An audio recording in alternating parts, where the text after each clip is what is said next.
তখন আমরা হাঁটা শুরু করেছি, তখন হচ্ছে 6:45 বাজে। আর আমরা শ্যাওড়াফুলি থেকে সিঙ্গুর পর্যন্ত ট্রেনে করে এসেছি। তারপর থেকে সিঙ্গুর থেকে আমরা আবার হাঁটা স্টার্ট করেছি।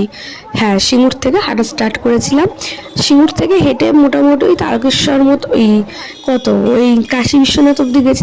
আবার মালিয়া থেকে ট্রেনে উঠে গেছিলাম, তবে একদম তারকেশ্বর নেমেছিলাম। তো যেতে যেতে বসেছিলাম, অনেক জায়গাতেই বসলাম। এটা এটা ঠিক কোন জায়গাটা আমার ঠিক মনে পড়ছে না। ওখানে গিয়ে বসেছিলাম, একটু রেস্ট নিচ্ছিলাম বসে। তখনও মোটামুটি অবস্থাটা আমার ভালোই ছিল, খুব একটা খারাপ হয়নি। হাঁটছিলাম তো একটু ভালোই ছিল তাও। তারপরে এই যে সবাই মিলেই বসছিলাম। তারপরে আর একটা জায়গায় কোথায় বসছিলাম, এই কাশী বিশ্বনাথ যাওয়ার এটা একটু আগে মনে হয়।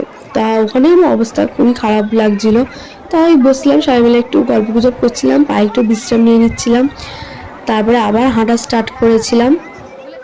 যখন এই যে এখানে খাবার দাবার ব্যবস্থা না এবারে খুব ভালো করেছিল, মানে ভালো ভালো খাবার দাবার দিচ্ছিল। এই যখন হাঁটছি তখন আমার অবস্থা একটু বেহাল হয়ে গেছিলো, আর পাচ্ছি না। যদিও তারপরে তারকেশ্বর পৌঁছে গেছি ট্রেনে। এবারে সিস্টেম করেছিল কি 12টা থেকেই জল ঢালা, তাই আমাদের কোনো অসুবিধা হয়নি, গিয়েই লাইনে দাঁড়িয়ে গেছি। তো যাই হোক, চলো টাটা।